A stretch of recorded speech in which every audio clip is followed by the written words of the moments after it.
Links to my channel here over at SubStars. So this is one of the original comics, and you look at this and you think, oh, you guys should just continue this. What a great vibe it is. Look how effectively he tells the story. You're drawn into it. This is fantastic. I mean, it's been so fantastic that it helped make Spider-Man a name, known at least in comic books around the world. It's like, why can't you just continue this? Well, we're going to update it for a modern audience. Let me get to the next panel. It's really solid. And this, you look at where he spends the time on the art. He's putting some detail into this, and then in the next panel, he's got a little detail in there, and then on the last panel, it's like done very, very quickly because they don't have so much time. But he spent the time where it was necessary. He tells his story. It's just, this is absolutely fantastic. I guess this is from '63. All you have to do is continue this, and you're guaranteed to have an audience. Like, you should be printing money, but I'll show you what they've turned it into. Turned it into this Google art. Disney race and gender swaps, Dr. Connor the Lizard for Marvel Studios animated series, your friendly neighborhood Spider-Man. I don't think they call it Google art. I don't know what they call it. It's just nothing. It's just everything is just garbage nowadays.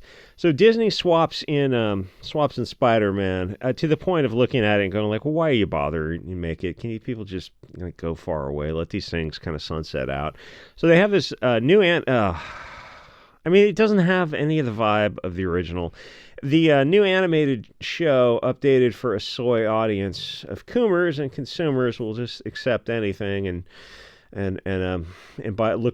desperately look for the plastic Funko Pop to put on their wall. And I just want to use them as target practice, the dolls, not the people. There was a Twitter post yesterday, and it got 1 million likes or something crazy about how great 2009 was. And the reason for this is that they were listing TV shows as the reason it was great. And TV shows I vaguely heard of, but I stopped watching TV way before that. And at first I thought they were joking, but then there were thousands of comments of people who were fondly remembering TV shows as the reason they thought the country was at its peak. And also they loved Obama, of course. But they thought the country was at its peak in 2009. And I'm looking for signs of humor, where's the punchline? It's like we're living in two different worlds where they're listing TV shows as the reason. It's just that, I mean, you think the soy boy coomer consumer thing is a meme and it's overused, and then you look at these people, you're like, say psych, say you're all in on the joke, right? Right? And they go, what are you talking about? These shows, I gotta have my shows. What would you do if the power really went out for 10 years? Anyway, it'd be like, what was that movie in the book? Brave New World. The movie was good too, though. It was 3 hours or something, where they go to the surface world and she's trying to figure out how to live. It's just a trip. Anyway, with everything these days, I look at it and I just go, why are you bothering making this kind of stuff? And that goes for pretty much everything in the mainstream. What's the point where everything is kind of plastic faux? What's that other word? Not erstats. I wanted you to say that word, but I couldn't pronounce it. It's like that chicory coffee people would mix in to extend the coffee during lean times. So when they say things are updated for a modern audience, that means race and sex swapped, of course. But people are not fungible, and this lizard character was this red-haired biologist, a father and a husband working on the serum to regrow his missing arm, and it turns him into kind of a Dr. Jekyll and Mr. Hyde character, if I remember right, from the '63 comic, and, Spider-Man and him go back and forth. There was a bunch of these various characters. His race and sex are as critically important as writing the words in the word balloons and not just making them nonsense cuneiforms, because everything about this 60-year-old comic is the comic. If they change it, it's something less than the original. It's not Spider-Man the Lizard. It turns out into just black vagina propaganda. The race and the sex matter. If it didn't, they wouldn't change it. Modern Disney cannot improve on the original, which, I mean, should be obvious. You see this with everything. If they could, they would just write something new. It would grab an audience and be successful. They can't just write something new with a black girl, girl boss type of scientist. Though, I mean, nowadays you'd probably, people would mention affirmative action, to be fair. And it's just not going to find an audience because that's not what the audience wants. They don't want a Wakanda Mary Sue character. It's just not believable because real super scientists look like this original character who kind of looks like a cross between Elon Musk and Zuckerberg put through an Instagram filter. And whether you hate those guys or not, those are what real scientists look like. Statistically, they don't look like Shuri because Wakanda's not real. That was fiction. And people were looking for plane tickets to take a tour of Wakanda. And they go, well, surely it must be based on some kind of country somewhere. Like, what? Have you people read the comic? So what comics and movies do is they race swap out something that has verisimilitude to the 1 in a million occurrence, the flipping the coin and having it land on its ridges every time. The unicorn vagina scientist who I guess lost her arm in a war, like he lost his in Vietnam. None of that makes sense. The original was he was injured in a war, so they could update it, I guess, for some other stupid war for bankers 10,000 miles away. Depends on how old she is in the comic. But then the reader kind of starts thinking of the issue of women in war in the first place, because it seems like a stupid idea. So maybe they changed that. Maybe she got bitten off by an alligator that she's working with. She's some kind of reptile scientist or something. It doesn't matter to them because nothing matters to them. Keep in mind how racist these people are. Red hair and blonde-haired people are the minority. Red hair, green eyes are the world's minority. And blonde-haired people are also a minority, but red is the ultra-rare minority. Brown skin, black eyes, and hair is the world's majority, and it's just not special.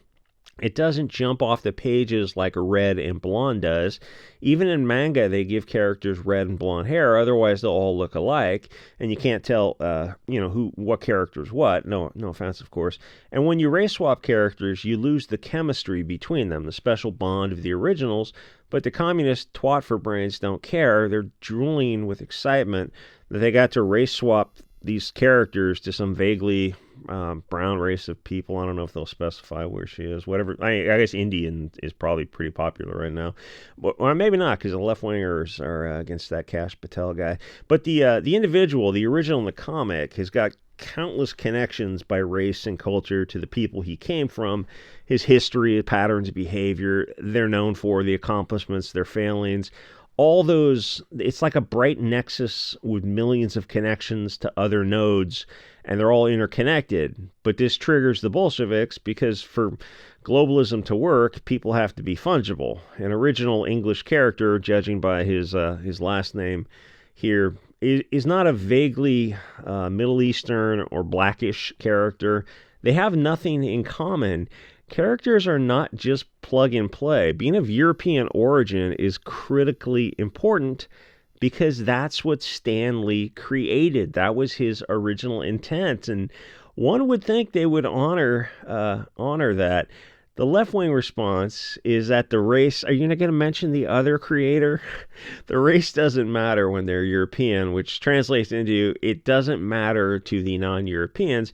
It matters to us, obviously, because we're special and we value us, but also in the canon, the story universe, the characters are set in stone because we have the original stories, the original comics, the original movies, the original whatever. It's like they didn't get destroyed. You can go find them online. Changing something destroys it. If race didn't matter, they would not have swapped it. The experience of, I think one of the characters' names is O'Connor and Osborne. Well, they're not the experiences and connections of a Patel or a Jamal or something. We don't want vaguely brown inclusive characters because that's just Bolshevik propaganda. If brown characters were important to Marvel, they would simply create new ones, but they flat out can't because the audience won't buy them. Because new POC characters are obvious propaganda, they have to be Mary Sue characters because otherwise they'll get attacked on social media, and also because the people making this stuff are legitimate hardcore SJWs.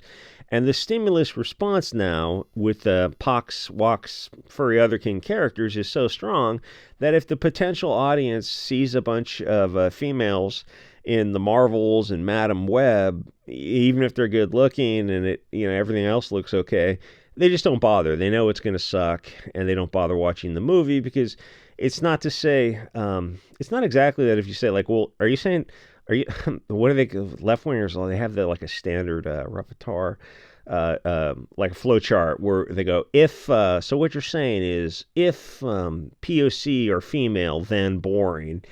It's not exactly that. It's if it's written by a Hollywood globalist and it's a non-white character or female, then yes, it's going to suck because of the environment of Hollywood, where they're not going to make a well, in this case, it looks like they did make a black antagonist, but how are they going to soft pedal this character as being the lizard person?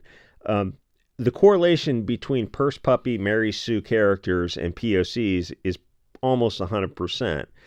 So if you had other writers write this stuff for Hollywood, yes, then you could rehabilitate non-white characters and make them multifaceted and nuanced, but that's just not who's allowed in Hollywood. Hollywood is like 100% controlled by, these kind of globalists who are very hardcore into making propaganda.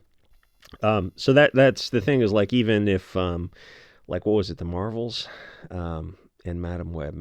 I didn't see Madam Web. I saw the Marvels, and it was a fine movie for what it was. It was okay.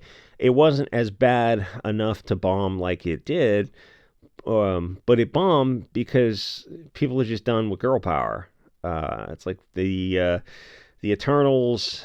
There's actually quite a few Marvel and DC movies that have bombed lately because people just know. They know they're going to get some preachy, woke, far left wing. Actually, the art here is like, you really could have spent a little bit more time on Spider-Man. It's like you spent the time on the on his jacket, but not on Spider-Man. It's kind of a little bit odd. But I mean, you only have so much time to write these. Like, you spend time on the alligator, but then Spider-Man is not looking too good in the background. But you only have, so much time to write this stuff. You got to rip this stuff out real quick. And, like your original 1963 comic, like, what would it be worth today if it was in, A1 shape? Quite a bit, probably. Where's I going with this? The thing is, the stimulus response now is just so strong that if you see a female girl power, or black or something, it's like, or female black would be the absolute worst in terms of audience retention. But you could turn that around if you wanted to. All you need is somebody with a sense of humor who is not politically correct, and an actor who has the balls to say, fuck it, we're going to go for it. We're going to make something funny. We're going to make something good, and it's going to be politically incorrect. And if you don't like it, just don't watch it. But we're going to turn Hollywood around, and that's obviously, it's not going to happen. You'll find the actors. I mean, there are actors who are willing to do that, but you're not going to find the Hollywood machine. Like, you'll find an actor, you might find a writer, you might find a director, you might find all these little pieces, but the machine requires you to get them all together, get financed to $100 million, $200 million. You're not going to get that aspect altogether. You might get a micro budget movie, but it's like you're never going to hear of it, and distribution, all this kind of stuff. It's it's a shame that Hollywood is kind of going up its own butt here, but it is, and like, that's not going to change. They're not going to turn that around. They're not suddenly going to have a come to Jesus moment, because obviously these people are not into Christ. They're pretty much into, I think they worship themselves, honestly. I don't know what you call that. What do you call that? What kind of theism that is? The thing is, in the case of the race swapping characters, if they had just left the characters alone, if they made this comic look like this original here, it would do better. And the proof is, as I said yesterday, in Lord of the Rings compared to Rings of Power. Amazon bought the rights to Lord of the Rings. And Peter Jackson made Lord of the Rings 25 odd years ago. You can go back and watch them. Phenomenally successful. Long movies, though. I mean, you can watch all of them in a day. It'd be like a 12-hour day or something. And then they made Rings of Power, and they spent like $700-800 million on it, and they're a massive bomb. And because it's diverse, and it doesn't make sense to have Afro hobbits and Afro elves, because people who are blood related to each other all look alike. It's like a child would, hey, how come they don't look like they belong together? How dare you? How dare my little Elon Musk saluting Hugo Boss wearing, but I mean, that's a logical question. You saying logical questions are politically incorrect? It's like, why do we even have a concept of political incorrectness? Who's the guy who was saying that? Like, who makes the decisions? Was that Tim Allen? Flying a little close to the sun there. Speaking like Elon Musk also flew a little close to the sun a few times before. Anyway, all you had to do is leave this alone, and you'd have something that would just be kick ass. And like, oh, but they're white. Where's the original? Like this smiling blonde and red haired and blonde kid, like she's, I guess, I don't know what you call that, strawberries. But I mean, you only had what, 4 colors back in '63. Like, what a fantastic panel this is. This is just, every part of this is beautiful. And they go, yeah, but they're white. What is it, Osborne? Was that English? So it's probably an English family. Yeah, it's okay. You can have English people in your comic. And they go, no, we can't. He's got red hair, and the little kid's got blonde hair. Why not? Why not? You guys really just hate European people, don't they? Not us. We love European people. Anyway, like, comment, subscribe, and we'll see you guys on the next episode.